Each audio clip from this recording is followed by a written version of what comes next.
Let's get salty! Hey everyone, Zeddy here again today with a brand new video. And before we get into today's video, I just want to give a huge thank you to everybody. We had 35,000 subscribers on YouTube. Absolutely unreal. I have some giveaways planned. Just need to wait for a certain mini set to get announced, and then we'll have some pretty fun stuff. So if you haven't subbed yet or whatever, or you are subbed, stick around. We're gonna have some really cool stuff coming up. But today, I wanted to continue our series, taking a look at the most broken minions in the history of Hearthstone. We've gone through 1 through 6 drops so far. We're gonna go all the way up till 10 plus, and then we'll come together in a final episode after we've ranked all of these different mana costs and determine what the most broken minion of all time is. And today we're gonna be looking at the 7-drop pool, and gotta say, after looking through the 7 drops, the quality definitely starts to dip once you get to the higher mana cost. Is, well, you know, the early game is typically a lot more broken, but there's some pretty crazy stuff here and some pretty nostalgic stuff because, well, you can't really play 7-cost cards these days anyway. So let's take a look at what the most broken 7-drop of all time is in Hearthstone history. So starting off at number 10, we're gonna go with the most iconic 7-drop probably of all time. It has fallen off horribly in recent years, year after year after year, but Dr. 7, Dr. Boom himself, is number 10 on the list. I gotta put him on here because he's too iconic, but he hasn't seen play in probably half a decade almost now at this point. He's just been kind of irrelevant, but originally he was the best thing you could do almost in Hearthstone.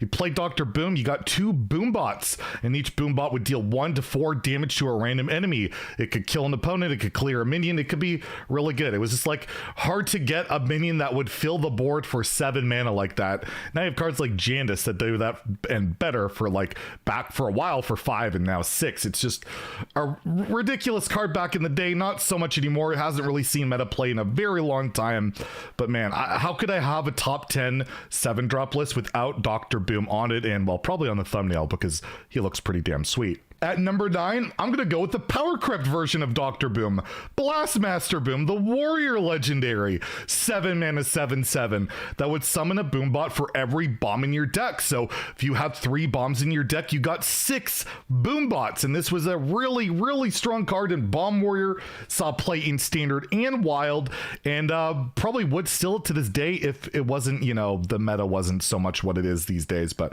overall, Blastmaster Boom, I have to put it on the list above Dr. Boom because, well, he's just better than him unless you don't have a single bomb in your deck. And how could I possibly not put Power Crept Dr. Boom over regular Dr. Boom? At number 8, I'm gonna go with another warrior minion. This one's actually been nerfed, but still pretty good at its cost. Blood Boil Brut, 7 mana, I believe originally 6/8, might be showing 5/8 rush. I'll see if I can find the original, but regardless, this minion costs 1 less for each damage minion on the battlefield, and when Risky Skipper Warrior was meta, Blood Boil Brut was insane.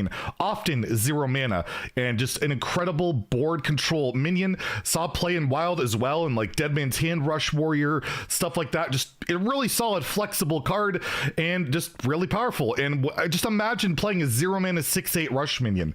Even today, that's pretty darn good. It is, I believe, still in Standard to this day, but without Risky Skipper, without being able to damage the board, and well, hell, people barely play minions these days. Not quite as good as it used to be, but my goodness, back in the day, a year ago is back in the day, Blood Boil Brut was absolutely nuts, and an auto include in a ton of Risky Skipper decks, and just a really solid card.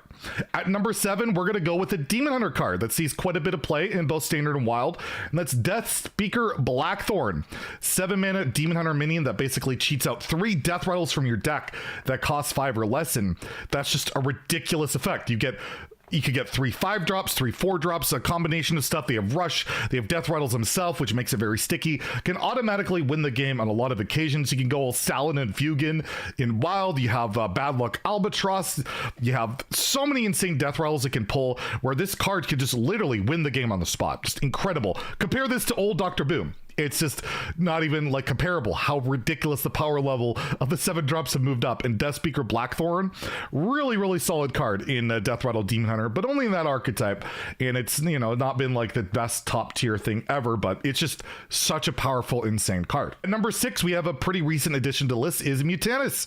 The Mutants the Devourer, the Murloc, legendary, neutral legendary, 7 mana 4/4, but it eats a minion from your opponent's hand. It devours it. Destroy a combo potentially just hit a giant minion. Really powerful effect. Was really good when it was introduced in the last mini set in both standard and wild. And while the game is just so fast now, you don't have time to play this. But overall, it's just a super solid card. If the meta ever slows down to back to kind of normalcy, I could expect Mutants to pop up again, like Shutterwalk Shaman and Wild. Super fun combination of things he can do. Really solid card. Definitely one I thought would be good, but ended up being pretty damn busted. And just, there's nothing more satisfying than eating like a giant combo piece. It just feels so freaking good. Absolutely do love the card, and I'm glad I crafted it golden. At number 5, we have another nerfed card. This is Priestess of Fury, Demon Hunter minion. It was originally 7 mana 6/7 that would deal 6 damage, randomly split amongst all enemies. It was basically a cheaper, often better Ragnaros. It could attack. It just did an insane amount of damage. You could cheat it out with a Raging Fell Screamer or just Skull of Gul'dan. Just incredibly powerful in the old oppressive Demon Hunter days of Ashes of Outland, where the point they actually nerfed it by 2 health. These days it's like 1 mana, 1 health, 1 attack. No, they gutted it by 2 health because it was that ridiculously good. And yeah, I don't miss the 6/7 Priestess of Fury, but it was an absolutely busted card back in the day. Number 4, we have another card that got nerfed but recently reverted, and that's Bone Mare. 7 mana 5/5 Battle Cry, give a friendly minion +4/+4 and taunt. This card was ridiculous for a very long time, especially in like the Keleseth days, Keleseth Rogue, or any deck that would like to have any token on the board. You automatically give it Blessing of Kings plus taunt, plus it's a 5/5 itself. It's just a very strong card, very powerful. The thing that kind of held it in bay back in the day was Shadow Reaper Anduin, because you play on 7, then they play Anduin on 8 and blow everything up. But other than that, this card was just absolutely meta-defining, meta-warping, insane. You built your deck around it a lot of the time by, just having minions on the board, but super solid card. Doesn't see much play these days, again, because of how things have escalated, but even wouldn't surprise me if it sees play at some point, again, if a really good minion deck comes into the game in Wild that can afford to play a 7-drop. At number 3, we have the Hunter Legendary, also got nerfed, also got reverted, Dino Tamer Bran. If you have no duplicates in your deck, this 7 mana 2/4 will summon a King Crush, and that can go face, and that's pretty good.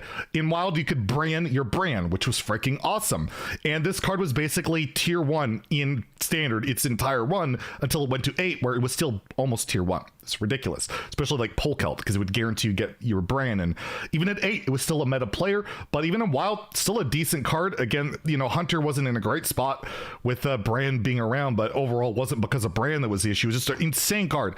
Being able to play King Crush 2 mana earlier, plus you get a 2/4, plus you can play cards like Zephyrus to give yourself additional reach. It's a ridiculously awesome card, and one that I think a lot of people were happy was reverted back. I remember when it initially got nerfed, I was even upset about it. I mean, played Bran. I'm just like, it just makes sense at 7, and Dino Tamer, absolutely busted card. At number 2, we have a Warlock Legendary. Why is there always Warlock cards near the top? Lord Godfrey, 7 mana 4/4, would deal 2 damage to all minions, and if it kills anything, it will do it again. It's like Defile for Dummies, I used to like to call it, because it basically always cleared the board, and you would get a 4/4, a ridiculously powerful card. It can clear Death Rattles, can do absurd stuff. I remember when like the old Cube Lock mirrors, a Godfrey could clear like 80 billion mana worth of stuff, like 2 Void Lords, a cube that had 2 Void Lords, and just a ridiculous chain of things that could happen, and just one of the best board clears ever attached to a legendary minion. Incredibly powerful, still run today in Warlock, and just, yeah, Lord Godfrey, absolutely bonkers 7-drop. And before we get to number 1, let's take a look at some honorable mentions. We have Ancient of Lore, Ancient of War, Liadrin, Lynessa, Prophet Velen, Chef Nomi, Silas, Siamat, Azalina, Archmage Antonitus, Sociologist Malicia, Valdris Felgorg, and Strawman. That's number 1. What is the number 1 most busted 7-drop? Well, it basically never cost 7. It was basically a 0 mana 5/5 beast. It was Corridor Creeper. It was the sleeper that very few people saw coming, but this was an absolutely broken card. This came out when Patches was meta in standard. You had tokens, you play this with Keleseth, it would buff it up even more, and you play 0 mana 5/5s. You could give them charge with a Tundra Rhino. That was a combo we actually saw play. This was just, if your deck ran minions, you play Corridor Creeper, because why would you not? It was absolutely busted, got nerfed pretty quickly, and was not reverted. That's how broken it was. Even in today's Wild, in today's ecosystem of everything, they revert a lot of stuff. They weren't reverted reverting Corridor Creeper, and I don't think it ever will be. One of the most broken cards of all time, and it's got a pretty sweet meme. I better see it in the comments below. So if you enjoyed the video, please like and subscribe. We'll have the 8 drops coming up pretty soon. Have a great day, and stay salty, my friends.